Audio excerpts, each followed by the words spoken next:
Assalamualaikum warahmatullahi wabarakatuh. Balik lagi, ada Bro Ayung di sini. Terima kasih buat kawan-kawan yang udah datang mampir di channel Riam Biru ini. Dan hari ini cepet aja, langsung aja. Rencananya mau ngelanjutin tadi cerita yang sempet keputus. Itu bukan apa-apa karena tadi udah nanggung gitu kan, gue kebelet jadi gue harus ke belakang, makanya udah diputus aja gitu. Dan memang ceritanya juga masih panjang gitu, pasti ya kapan waktunya pasti akan dipotong juga gitu. Nah ya Bro Ayung, langsung aja deh lanjut ceritanya si Akbar tadi yang kalau nggak salah itu sampai di gubuk ya, balik lagi ke gubuk yang ada penjaganya yang galak gitu. Oke, waktu dan tempat dipersilahkan ke Bro Ayung. Gue mau ngerokok dulu seperti biasa. Terima kasih Mas Rian. Assalamualaikum warahmatullahi wabarakatuh. Waalaikumsalam. Bismillahirrahmanirrahim. Bismillah, tak sambungin sama yang belum selesai ya, Bi. Iya, diceritakan sebelumnya bahwa Akbar itu ada di sebuah ruangan, itu bilik tapi lebih cenderung miripnya kayak kandang. Kayak kandang, ada banyak bawahnya alasnya jerami ya. Alasnya jerami tercampur sama 12 orang, 12 anak ya. 12 anak itu benar, anak-anaknya kebanyakan memang badannya agak ya gede-gede begitu, nggak yang kurus-kurus. Dan di sana anak-anak berteriak-teriak minta tolong. Akbar tadinya coba untuk berpikir tenang, ini sebenarnya di tempat yang kemarin apa bukan yang pernah dia lihat di rumah bagus itu. Ternyata dipastiin penjaganya ya sama. Rumah bagus ini maksudnya. Bukan bagus yang backup kita. Maksudnya itu rumahnya yang bagus gitu. Enggak, itu akhirnya apa? Dia itu udah lagi mastiin ternyata yang jaga benar-benar sama. Kalau memang lagi berisik-berisiknya mereka nangis minta tolong, digentak begitu mereka sontak langsung diem saking takutnya. Nanti main lagi, nangis lagi seperti itu. Akbar pas lagi jangan-jangan ini mau diapa-apain, mau disesuatuin, apalagi aku yang paling gede badannya gitu. Akbar guling gitu. Akbar. Nanti jadinya Akbar guling. Nah, itu langsung Akbar kebo kemarin. Nah, itu langsung ini dia jangan-jangan ya Allah Ma, aku kayak gini, aku bisa mati kalau kayak gini caranya. Masa aku orang-orang kok anak-anak ditaruhnya begini. Memang banyak bekas-bekas makanan yang dihidangin, kayaknya dipaksa model seperti itulah. Itu akhirnya benar dari sela-sela ini kan kayak kayu-kayu yang ditata begitu ya, dipaku-paku. Pakai bambu gitu ya. Pakai kayak papan, Bi. Oh, papan. Tapi nggak halus begitulah, benar-benar kayak kayu dibelah, tapi mbaknya nggak tahu pakai apa. Itu nampak ibu-ibu tadi, ibu-ibu yang bawa Akbar itu. Tapi dari pakaiannya itu sama, tapi dia bedanya dari physically bungkuk tua begitu. Tapi mukanya Akbar bisa nangkep dari wajahnya apa itu benar-benar tua. Dan ngomongnya nenek-nenek. Karena bilang begini sama penjaganya, "No, keluarin yang paling gede." Dia bilang gitu. "Iya Nyai, iya siap Nyai." Itu keluarin yang paling gede. Dia nengok-nengok meskipun dari tadi dia ngerasa aku yang paling gede, tapi ada harapan moga-moga ada yang lain gitu kayak gitu. Itu pas nengok bener-bener aku. Akhirnya tuh kerumunan, otomatis kalau penjaga masuk itu langsung nyudut. Semua itu umpel-umpelan nyari tempat yang paling pojok. Itu biasanya yang paling kuat yang paling pojok. Bisa sih nyeselnya itu Akbar karena gede sendiri langsung kayak diinin semua itu. Awas dia nyesel paling pojok. Itu si penjaganya udah mana dia bilang seperti itu. Bener dicutik-cutikin begini, ngambilnya si Akbar. Emang yang paling gede dia. Itu Akbar bener-bener berontak, nangis jadi-jadinya, "Enggak mau, aku nggak mau." Diam gitu, "Kamu harus nurut, ikut, ini waktunya kamu." "Nggak mau, aku mau pulang Ma." Ibu semua, teman-teman, bu guru sama dipanggil semua, tapi tetap aja nggak ada yang nolongin. Itu pas lagi dia ditenteng keluar, diseret, lagi-lagi tenaganya dia nggak ada apa-apanya. Kalau misalnya aku biasa kadang-kadang nangis itu aja rada kecil gitu lagi di rumah. Itu kalau sama bapak begini aja bapak bisa kalah. Ini sama sekali enteng banget, ditarik diseret keluar begitu. Itu langsung ketemu nenek-neneknya. Ibu-ibu tadi ternyata berubah jadi nenek-nenek. Semua bilang, wis waktu nih. Dia begini ketawa-ketawa tepuk-tepuk begitu. itu cuma dipegang begini tangannya sama nenek itu ngikut ngeluyur begitu Bi katanya. Kayak sikilku tuh kakiku kayak ada rodanya. Tak tahan begini aja jalan terus sampai nengok ke belakang itu bekasnya bisa begitu. Itu pas lagi seperti itu ya dia ditarik begitu. Tahu-tahu dari belakang bajunya kayak ada yang begini. Gitu.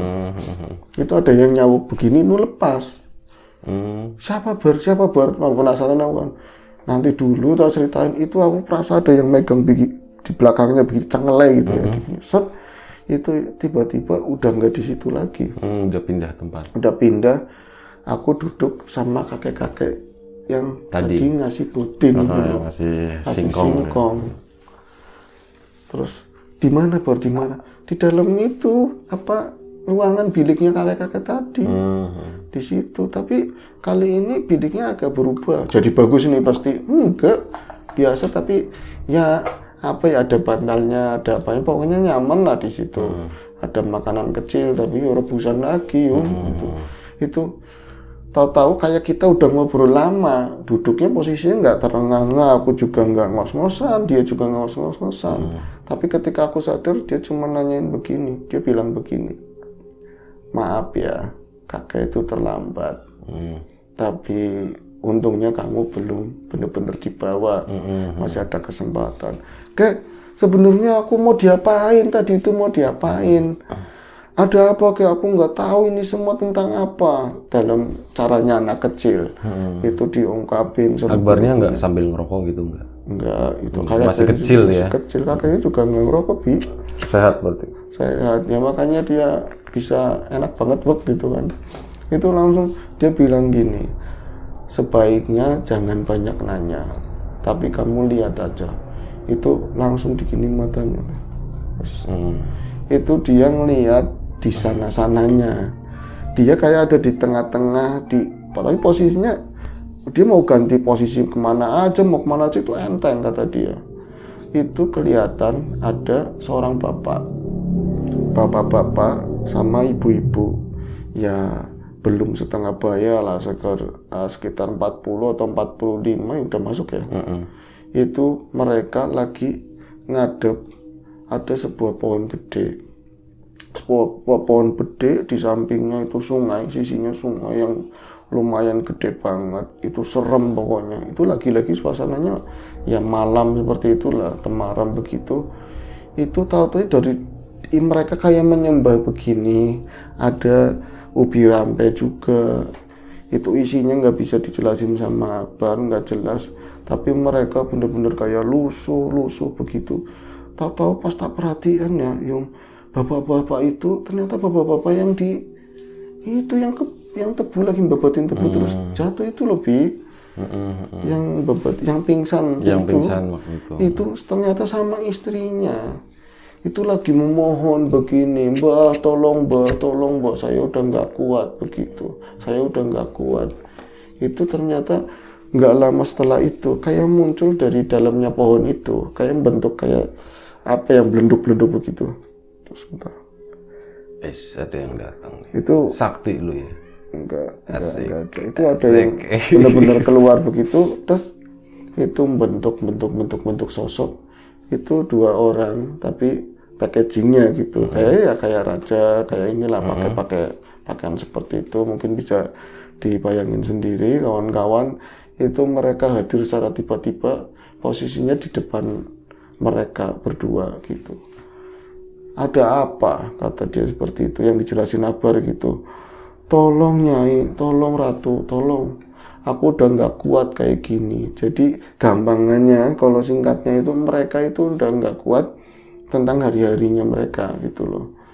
Dengan tekanannya jadi buruh, penghinaan dan segala macam, dia menceritakan aku ora kuat, pokoknya mau minta apa aja yang penting aku kaya begitu.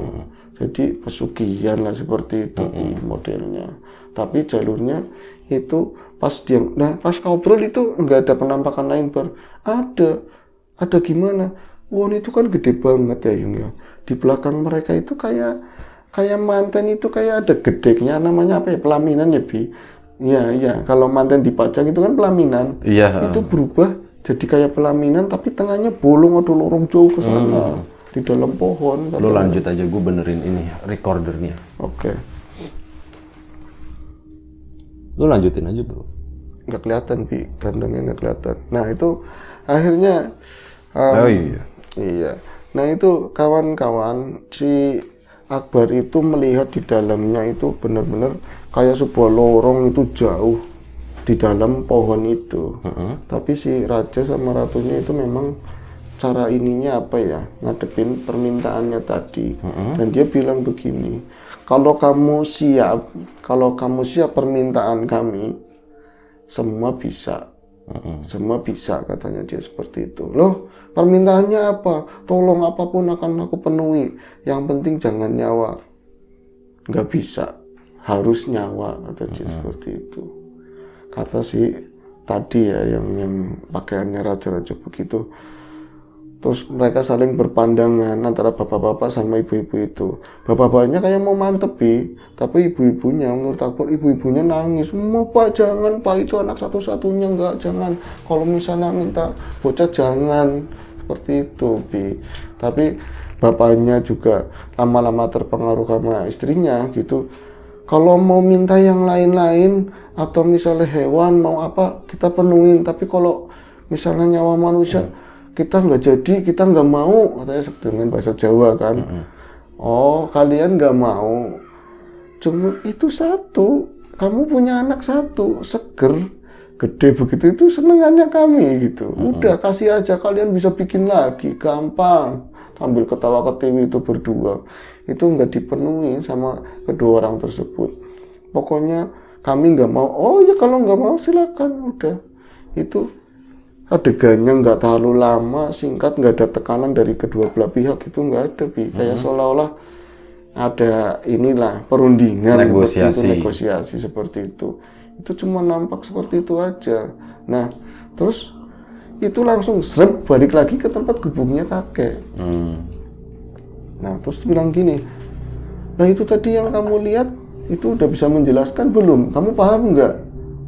Enggak. Itu yang kamu lihat di kebun tebu itu sebenarnya itu moyangmu sendiri, Mbah Buyutmu sendiri. Itu berapa keturunanmu ke atas.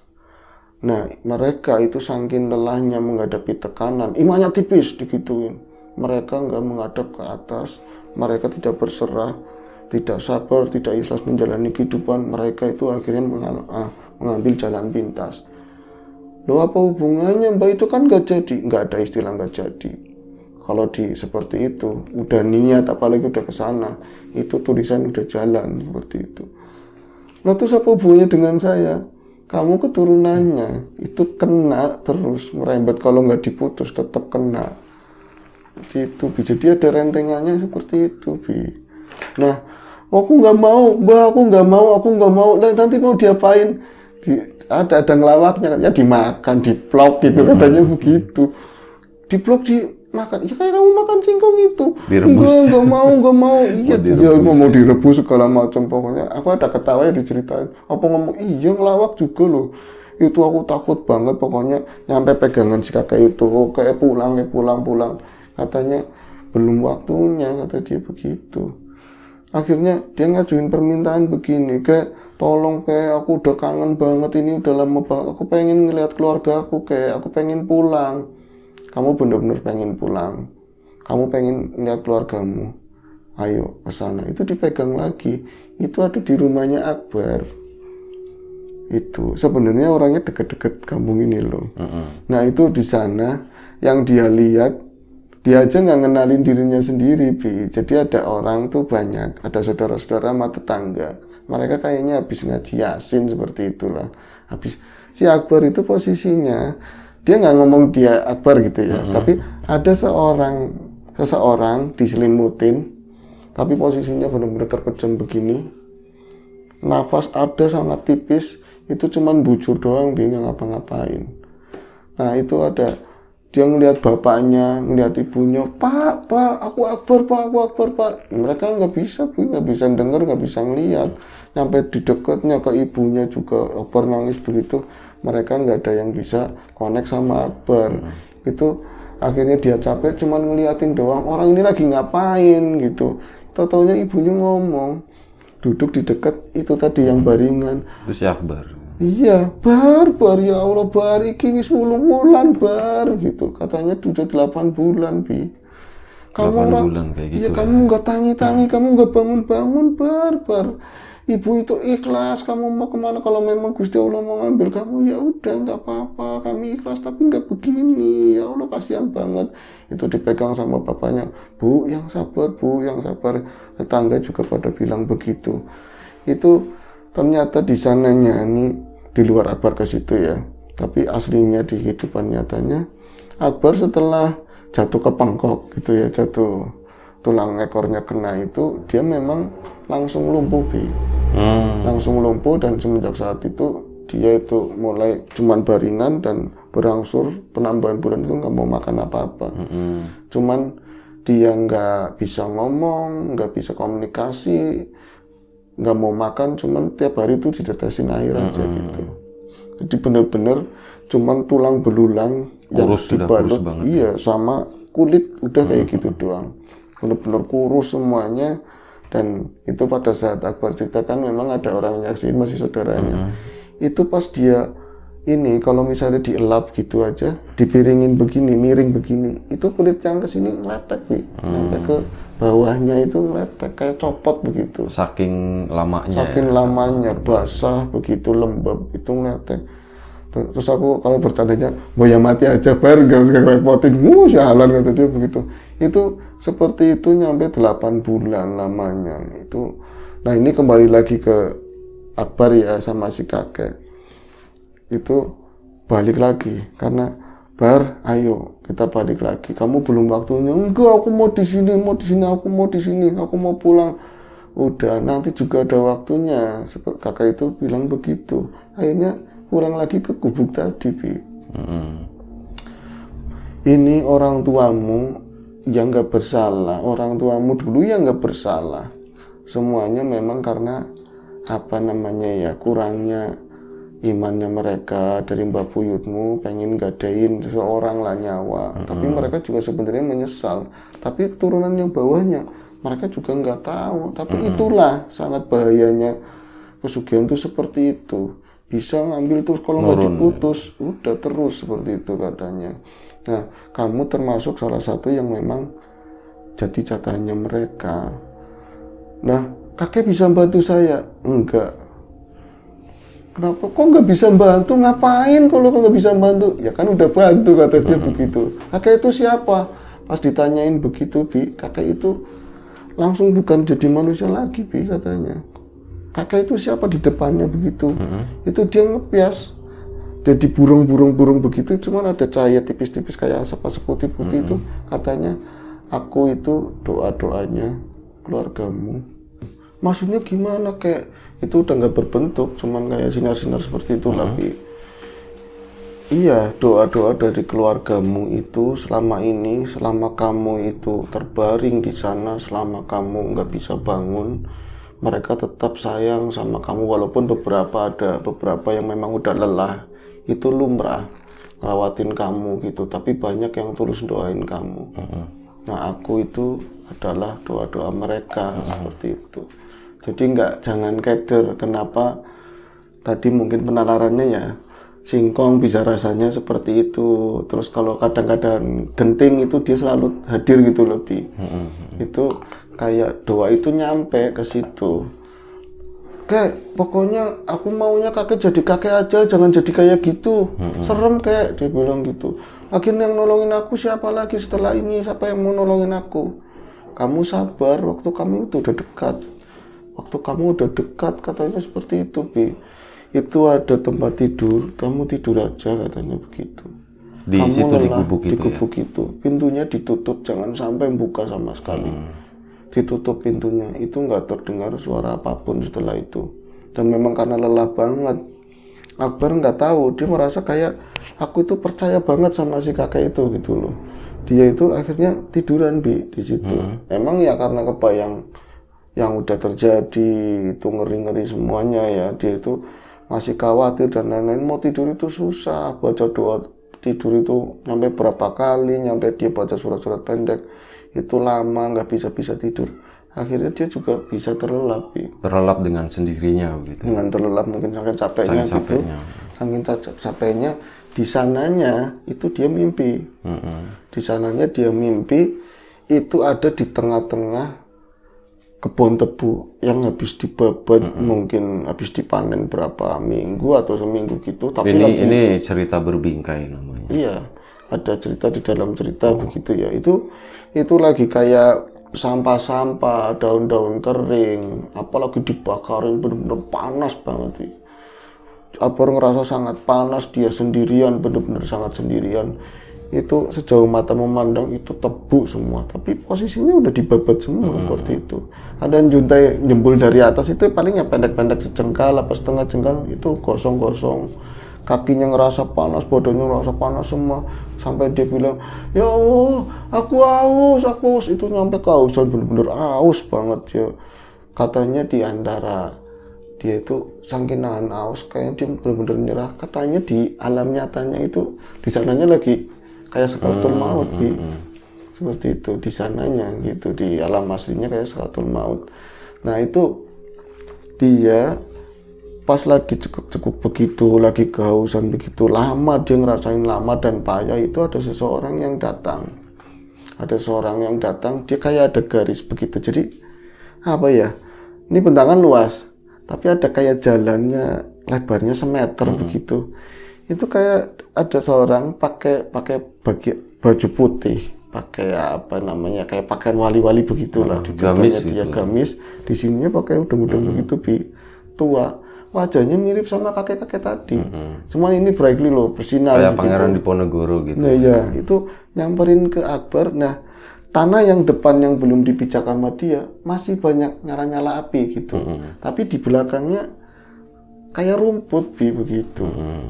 Itu nyampe ke depannya Akbar. Dia bilang gini, kamu haus nak. Kakek siapa? Dia mundur tapi mundur panas. Pengennya ke sono yang adem, tapi ada dia kan. Kakek siapa? Ini waktunya kamu, kata dia. Ada orang yang tulus nolongin kamu juga udah sabar selama ini. Itu rasanya seperti apa? Keluargamu juga di sana sabar ngeladenin kamu, ngerawatin kamu. Ini waktunya kamu pulang, kata dia begitu. Tapi aku haus, kakek, aku haus. Itu dari balik jubahnya, kata dia itu ada ini cangkir. Kirain air mineral.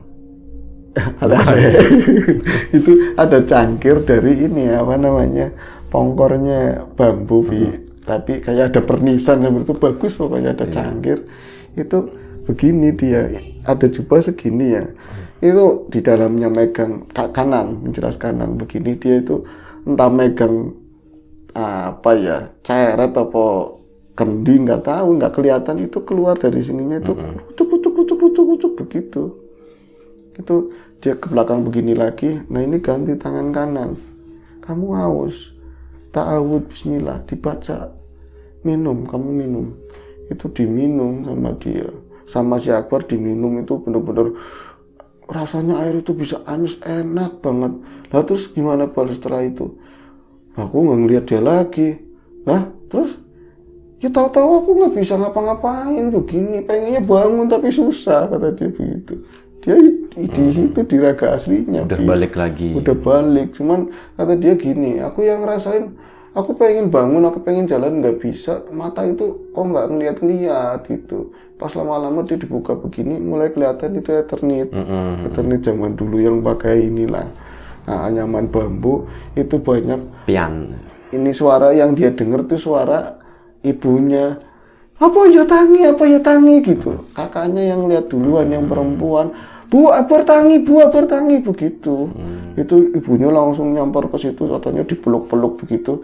Kamu kerasa dipeluk? Nggak kerasa apa-apa. Orang aku aja pengen bangun aja nggak bisa, pengen ngapa-ngapain nggak bisa. Itu cuman aku bisanya ngelihat kiri kanan, lama-lama kayak gitu. Tapi semua pada nangis, tetangga katanya ke situ semua birame. Itu kejadiannya seperti itu. Tapi belakangan dia tahu ada tetangganya yang berarti beberapa spiritual dan lain-lain, udah mencoba buat nulungin apa, ya bisa dibilang nggak berhasil gitu. Tetahunya ada saudara sendiri dan aku kenal orangnya, itu orang ya dekat-dekat sini juga, sekarang udah almarhum, dia nulungin gitu, nulungin, mungkin diputus perjanjiannya atau apa, dia bisa balik lagi. Itu kamu pertama bisa bangun penyembuhannya kayak apa, bar gitu, lama masih tiduran terus, tapi Iyalah, badannya kan udah lama nggak gerak kayak gitu, gizinya udah turun drastis itu kan. ya, kata dia baru bisa dibangunin ya miring gitu, pertamanya berusaha buat miring, ntar lain waktu berapa hari kemudian atau setengah bulan bisa miring ke kanan. Berapa lama itu penyembuhannya? Bulanan sih, Fisiknya itu bulanan. sampai dia benar-benar katanya buat apa namanya napak ke bawah. Ini setelah berapa bulan itu napak ke bawah itu mungkin karena nggak ada daging di lapangan Geli ini, ya? Udah geli, sakit katanya, sakit. Itu benar-benar latihan terapi pemulihannya itu lama banget. Nah itu kenapa aku sekarang disebut triplek, ya itu karena tadinya dulunya kayak dulunya gitu ya. aku gendut, sekarang aku kurus begini. Nggak triplek gitu ya. Iya Pak, kamu nggak bisa. Oh berarti kurus itu nyampe sekarang? Sampai sekarang kurus, sekarang udah menikah dia. Itu dia mengisahkan seperti itu, Bi. Ya itu aja sih ceritanya. Oke. Udah kelar bro? Udah ya udah. Udah aja lah kayaknya berat. Terima kasih Bro Ayung atas ceritanya. Ada berapa ya? Kepecah jadi 3 episode ya jadinya. Ya. Makanya, soalnya sebelumnya Bro Ayung tuh nggak nge-share ceritanya mau sepanjang apa. Makanya itu tadi jadinya gue pakai feeling aja. Wah ini bisa kepecah nih. Jadi 3 nih, soalnya kalau 1 episode itu bakal panjang banget ya kayak gitu. Iya, kalau tadi ada gimana cara ngakalinya pertempuran untuk gaib susah diomongin, Bi. Iya susah, nggak usah lah yang kayak gitu. Intinya secara garis besar aja kayak gitu. Biar lebih gampang diterima aja kayak gitu. Ini ada umuran kita anaknya. Oke, nanti itu obrolan di belakang aja, off the record gitu. Oke. Terima kasih Bro Ayung atas ceritanya yang panjang ini, cerita yang sangat menarik dan pastinya ada pelajaran yang bisa kita ambil terkait dengan pesugihan. Kebetulan kemarin di Lapak Horor juga ngebahas satu cerita tentang Nyai Wulung, tentang pesugihan juga, dan di situ juga ada cerita cara mutusnya itu gimana. Dan salah satunya di situ yang dilakuin adalah calon tumbalnya itu kan adalah istrinya. Mutusnya itu dengan cara ganti nama. Ganti nama secara resmi ya, diadain selamatan dan meminta ke semua warga untuk memanggil si orang tadi dengan nama barunya kayak gitu. Jadi murni nama yang udah ditulis di sana itu udah tergantikan. Jadi kayak udah hilang. Udah upload. Udah upload. Berarti Wulung 2-nya ya? Hari ini Wulung 2-nya udah. Wulung 2-nya itu udah upload. Udah kelar semuanya cerita tentang Nyai Wulung kayak gitu. Oke. Banyak metode untuk sebenarnya kalau mau menggali gitu ya.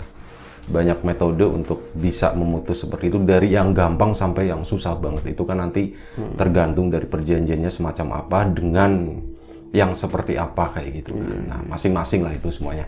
Nah, terima kasih buat kawan-kawan yang udah mau nonton. Terima kasih lagi sekali lagi buat Bro Ayung yang udah nge-share ceritanya. Kita mohon maaf ya kalau misalnya ada sesuatu yang kurang berkenan di mata, di hati, di telinga kawan-kawan semuanya, mohon dimaafkan.